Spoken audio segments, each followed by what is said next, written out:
সবার প্রথমে যে আমার কাছে এটা স্পঞ্জটা আছে, এই স্পঞ্জটা দেখুন এই যে এরকম কিছুটা, তো স্কোয়ার শেপে এই স্পঞ্জটা আমার একটু এখানে ফাটা আছে, তো এটা অসুবিধা নেই, ফাটা থাকলে আমি রোলটা তোমরা দেখে নাও যে কেক যদি একটু ফেটে ফুটে যায় তো কী করে এটাকে রিপেয়ারিং করতে হয়, ঠিক আছে। তো তোমাদেরও সুবিধা হবে, এটা দেখে আশা করছি তোমরা অনেক কিছু শিখতে পারবে। চলো এটাকে শুরু করি। প্রথম স্টেপ আমাদেরকে এটাকে 3টে লেয়ারে কেটে নেবো পাতলা করে এই নাইফটা দিয়ে। ওকে, নাইফটা দেখুন অনেক পাতলা, বেশি মোটা নাইফ থাকলে কিন্তু পাতলা করে লেয়ার কাটা যায় না, খুব অসুবিধা হয়। এই নাইফটা দেখুন অনেক পাতলা, ঠিক আছে।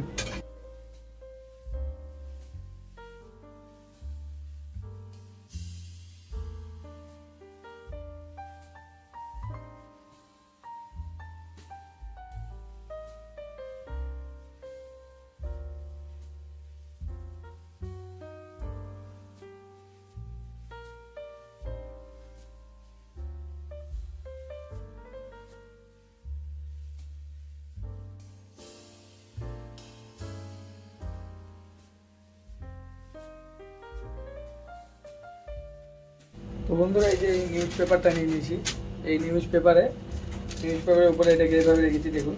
এবার কিন্তু রেখে নিউজ পেপার দিয়ে এটাকে রোল করতে হবে, ঠিক আছে। পুরো ভিডিওটা মন দিয়ে দেখুন কীভাবে আমি রোল করবো। রোল করাটা কিন্তু একটা বিশাল টাফ ব্যাপার। এই রোলটা যদি আপনি ভালো করে না করতে পারেন তাহলে কিন্তু কোনো কিছু হবে না, একদম বেকার হয়ে যাবে, পুরো খাটনি জল, ঠিক আছে। পুরো ভিডিও দেখুন। আমার চ্যানেলে নতুন হলে সাবস্ক্রাইব অবশ্যই করবেন, লাইক করবেন। আমি একটু সুগার সিরাপ দিয়ে নিচ্ছি, সুগার সিরাপ দেওয়াতে আমার পেপারটা ভিজে গেল, পেপারটাকে আমাকে আবার চেঞ্জ করতে হবে।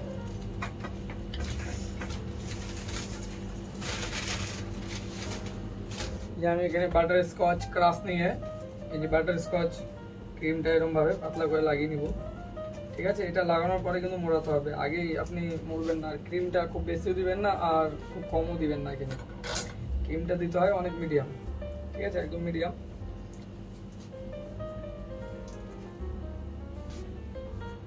আমি এখানে নিউজ পেপার ইউজ করেছি, আপনাদের কাছে অন্য ক্রিম থাকলে আপনারা অন্য ক্রিম অন্য পেপার ইউজ করতে পারেন।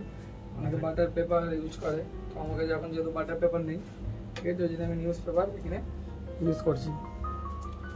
সেম কোনো অসুবিধা হয় না, বাটার পেপারে আপনার যা ইয়ে হবে এই পেপারের সেমই একই জিনিস, ঠিক আছে। ওগুলো কোনো ইয়ে নেই যে আপনি হয়তো ভাববেন যে কি কোনটাতে বেটার হয়, বেটার দুটোতে সেম একই ব্যাপার। এবার দেখুন এবার এটাকে মুছতে হবে, ঠিক আছে। যত একটু বাটার স্কচ ক্রাশ দিলাম আমি ক্রিমে, হুইপ ক্রিমে, তো এখানে একটু আমি বাটার স্কচ নাটস দেবো যেন ফ্লেভারটা একটু খেতে সুন্দর লাগে। তো এই কিছুটা বাটার স্কচ নাটস আমার কাছে ছিল, নাটসটা কিন্তু আমি এখানে খুব ভালো মতন ছিটিয়ে দিলাম, খুব বেশি নাটস দিলাম না, হালকা রাখলাম এখানে। এবার এটাকে মুছতে হবে দেখুন, ঠিক আছে। এই যে দেখুন হাতে এরকম ভাবে করবেন, এবার কাগজটাও রাখতে হবে, এবার করে কিছুটা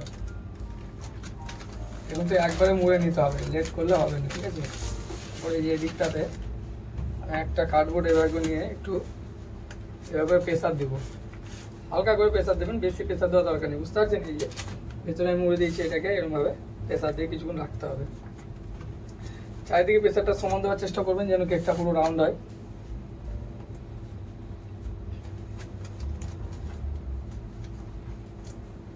দেখুন একদম মিডিল পজিশনে কিন্তু আমি প্রেসারটা দিচ্ছি, ওকে।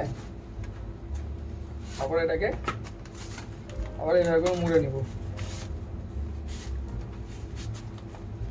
এটাকে আপনি ছেড়ে, এটা আমাদেরকে রাখতে হবে মোটামুটি 10 থেকে 15 মিনিট। এটাকে কিন্তু আমরা ডিপ ফ্রিজে এটাকে রেখে দেবো। তো ডিপ ফ্রিজে এটাকে রাখার জন্য এখানে আমি আগে একটা রাবার মেরে নেবো, ঠিক আছে, এখানে একটা এখানে একটা। তারপরে আমি এটা ডিপ ফ্রিজে আপনার চাইলে নর্মালও রাখতে পারেন, ঠিক আছে। নর্মাল ফ্রিজে বাড়িতে নর্মাল ফ্রিজে, সব ফ্রিজে এখন ডিপ ফ্রিজে থাকে, নর্মাল ফ্রিজের মধ্যে যে আপনার ডিপ ফ্রিজে একটা স্টোরেজ থাকে ওটাতে রেখে দেবেন, অসুবিধা নাই। এখানে টেপও মারতে পারেন আপনি রবার না থাকলে।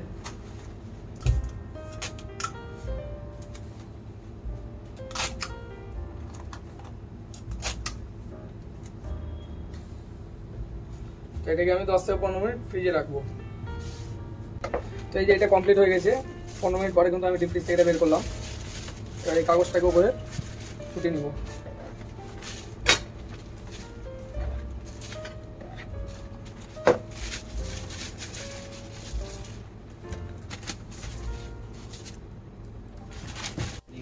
দেখুন কত সুন্দর গোল হয়েছে না, এটা একদম রাউন্ড হয়েছে, কিন্তু একদম রাউন্ড হয়েছে। এই রাউন্ডটা এরকম যদি না হয় তাহলে কিন্তু আপনার মানে রোল কেক আপনি বানালে খুব একটা ফুটবে না। একদম দেখুন রাউন্ড হয়েছে, ঠিক আছে। রাউন্ড হওয়ার জন্য যে আমি পর থেকে যে বোর্ড দিয়ে এই প্রেসার দিলাম আপনাদেরকে, ওই পার্টটার জন্য কিন্তু এটা রাউন্ড হয়েছে, ঠিক আছে। হাত দিয়ে কিন্তু রাউন্ড হবে না, আপনি বলবেন হাত দিয়ে করে দেবো, হবে না।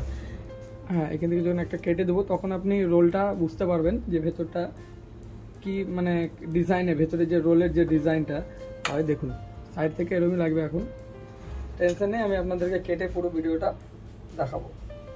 এবার এটার উপরে রাফলি অত স্মুথভাবে না, রাফলি ক্রিম লাগিয়ে নিতে হবে, ঠিক আছে।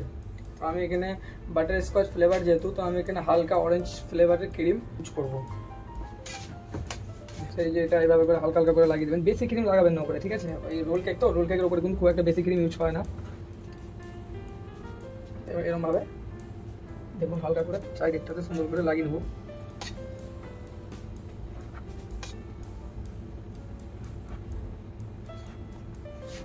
আর ভিডিওটা কেমন লাগলো কমেন্ট করে অবশ্যই জানাবেন, কমেন্ট করতে ভুলবেন না বন্ধুরা। আর এরকমই নতুন নতুন ভিডিও আর কেকের আপডেট পেতে হলে আমার চ্যানেলটিকে নতুন থাকলে অবশ্যই সাবস্ক্রাইব করবেন। দেখুন এটা কিন্তু হয়ে গেছে মোটামুটি, আর বেশি ক্রিম দেবো না এটাতে।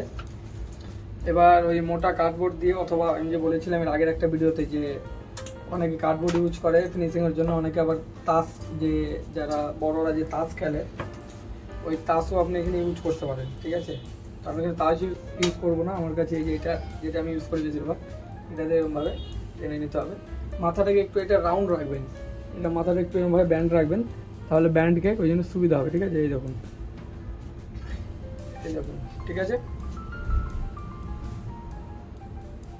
এবার এটা কিন্তু ফাইনাল পার্টটা হলো এটার উপরে যে আমি এবার কোনো কিছু ডাস্ট লাগাবো, ঠিক আছে। আপনি কেকের ডাস্ট মানে কেককে গুঁড়ো করে, কেকের স্পঞ্জকে আমি দেখিয়ে দিই। এই যে আমার কাছে কেকের স্পঞ্জ আছে, এটাকে আপনি এরমভাবে, ঠিক আছে, এরমভাবে গুঁড়ো করে এটার মধ্যে হালকা একটু কালার ইউজ করবেন, ফুড কালার ইউজ করে, যে কোনো কালার হতে পারে, যেমন এটা বাটার স্কচ ফ্লেভার আছে, তো আপনি এটার মধ্যে অরেঞ্জ কালার ইউজ করে লাগাতে পারেন। বা আপনি যদি রেড ভেলভেটের রোল করেন, ঠিক আছে, তো রেড ভেলভেটের ক্ষেত্রে এটা রেড কালার করে এটার মধ্যে রেড কালার দিয়ে কিন্তু এরকম করলে কিন্তু এটা খুব ইজিলি রেড কালারের হয়ে যাবে, ঠিক আছে। তার বন্ধুরা এই যে দেখুন এটা কি বলুন তো, এটার মধ্যে বাদাম, এটার মধ্যে বাদাম, এমনি নর্মালি যে বাদাম এখানে কিন্তু কোনো কাজু বাদাম বা কাঠবাদাম না, নর্মাল যে বাদাম হয়, ওই বাদামকে ভেজে নিয়ে, ঠিক আছে, কড়াইয়ে ভেজে নিয়ে, এমনি কোনো তেল দিয়ে না, এমনি ভেজে নিয়ে, তারপরে বাদামটার উপরে গুড় দিতে পারেন আপনারা। হ্যাঁ, সেই গুড় না দিয়ে আপনি চিনিও দিতে পারেন, সিরা টাইপের করে। এই বাদামের সাথে কিন্তু ওটাকে ওটাকে টাইট করে নিতে হবে, যেমন কটকটি হয় না, বাদামের কটকটি আমাদের বেঙ্গলে, তো ওই কটকটি টাইপের এটাকে করে তারপরে কিন্তু কি করি এটাকে আপনার বেলনা দিয়ে আপনি গুঁড়া করতে পারেন বা মিক্সিতেও গুঁড়ো করতে পারেন। গুঁড়ো করার পরে কিন্তু ঠিক এরকম লুক আসে। তো এটা আমি ইউজ করবো, এটা আমি বানিয়ে রেখেছিলাম, এটা কিন্তু টেবিলে ঢেলে দিতে হবে। এইভাবে টেবিলে ঢেলে নেওয়ার পরে এবার এই কেকটাকে আমাকে হাতে উঠাবো। দেখুন আমি এটাকে এইভাবে হাতে উঠে নিয়েছি, ঠিক আছে, হালকা হাতে। এবার জাস্ট এটাকে এইভাবে করে একদম হালকা, একদম ইজি, জাস্ট এটাকে এইভাবে করে একবার ঘুরিয়ে দেবেন, কিচ্ছু করতে হবে না বন্ধুরা, একদম চিন্তার কারণে জাস্ট এভাবে একটু ঘুরিয়ে দেবেন, ঠিক আছে। হলো, আপনি চাইলে এটাকে আরও একবার এরকমভাবে করে জাস্ট একবার এটাকে রোল করে ঘুরিয়ে দিতে হবে, কিচ্ছু না, একদম ইজি প্রসেস। পুরো গায়ে কিন্তু লেগে গেছে। এবার আপনি চাইলে যে হয়তো জায়গায় আপনি ভাবছেন ফাঁকা এগুলোতে দেবো, তো এরকমভাবে কিন্তু আপনি পর থেকে তাতে অ্যাড করতে পারেন। এই দেখুন, ঠিক আছে, দেখুন এটা কি সুন্দর করে লেগেছে বন্ধুরা, একদম কিন্তু কোথাও কিন্তু ফাঁকা নেই, ঠিক আছে, হালকা একটু এগুলো থাকবেই। দেখুন, বুঝতে পেরেছেন, একদম ইজি। এরকমই নতুন নতুন ভিডিও পেতে হলে আমার চ্যানেলটিকে অবশ্যই সাবস্ক্রাইব করবেন বন্ধুরা, সাবস্ক্রাইব করতে ভুলবেন না, নতুন নতুন ভিডিও আর কেকের আপডেট আপনাদের কাছে আসতে থাকবে। বন্ধুরা এই যে দেখুন এটা আমি বোর্ডে উঠে নিচ্ছি। এবার আমি নাইফ নিচ্ছি, ঠিক আছে, এই নাইফটা দিয়ে এরকমভাবে হালকা প্রেসার দিয়ে কিন্তু কাটবেন। এবার সামনে একবার পিছনে এভাবে ঠেলে কিন্তু কাটতে হবে, ডাইরেক্ট প্রেসার দেবেন না, তাহলে কিন্তু ভুলভাল কেটে যাবে। জাস্ট দেখুন এভাবে কিন্তু শেষ করে নেবেন।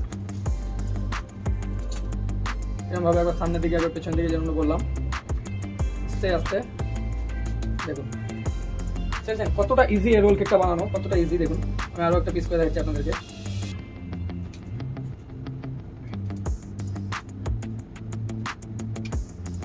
এই দেখুন রেডি আপনার বাটার স্কচ রোল কেক। ফাটাফাটি বন্ধুরা, দারুণ টেস্ট হয়েছে। আপনি আগে ট্রাই করবেন, তারপরে আপনার বাচ্চাদেরকে খাবেন। দারুণ টেস্ট, অসাম, জাস্ট অসাম। তো ফটাফট চ্যানেলটিকে সাবস্ক্রাইব করো, লাইক করো আর শেয়ার করো। আমার পেজে যদি নতুন থাকলে সাবস্ক্রাইব করতে একদম ভুলবেন না। ফাটাফাটি।